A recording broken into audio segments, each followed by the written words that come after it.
Logix 3800 positioner to a standard Namur style rotary actuator.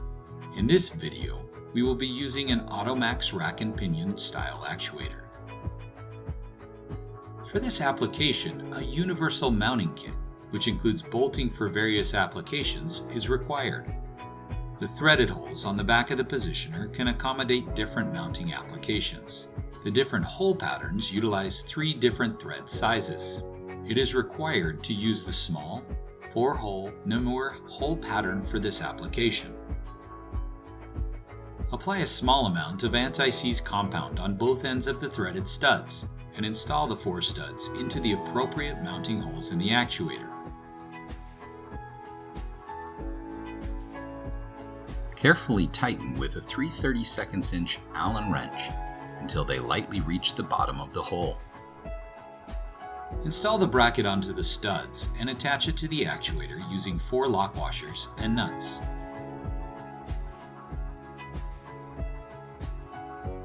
It may be necessary to wear a pair of thinner gloves that allow for easier handling during this step.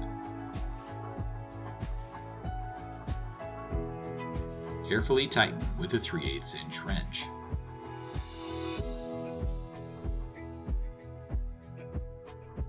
Install the positioner onto the bracket. Carefully align the flats on the positioner shaft with the slot in the actuator until the positioner shaft fully engages. Rotate the positioner in either direction until it is parallel with the actuator and the 4 small threaded holes in the positioner line up with the holes in the bracket. Apply a small amount of anti-seize compound to the bolts and fasten the positioner to the bracket with 4 bolts and lock washers.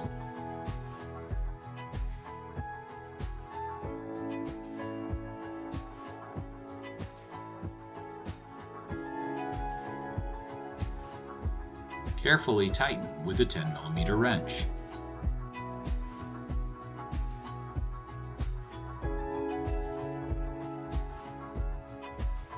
Install tubing from the positioner to the actuator.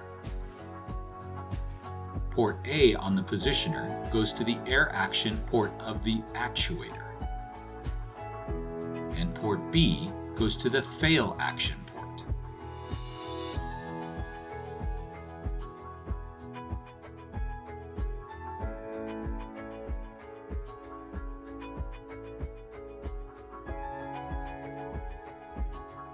Once the positioner and tubing is securely installed, it will need to be calibrated.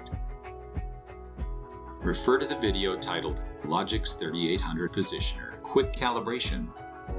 If the calibration fails, it is likely that the travel range has exceeded the positioner's limits. In this instance, continue calibration attempts. Each calibration adjusts the acceptable limits and eventually passes calibration.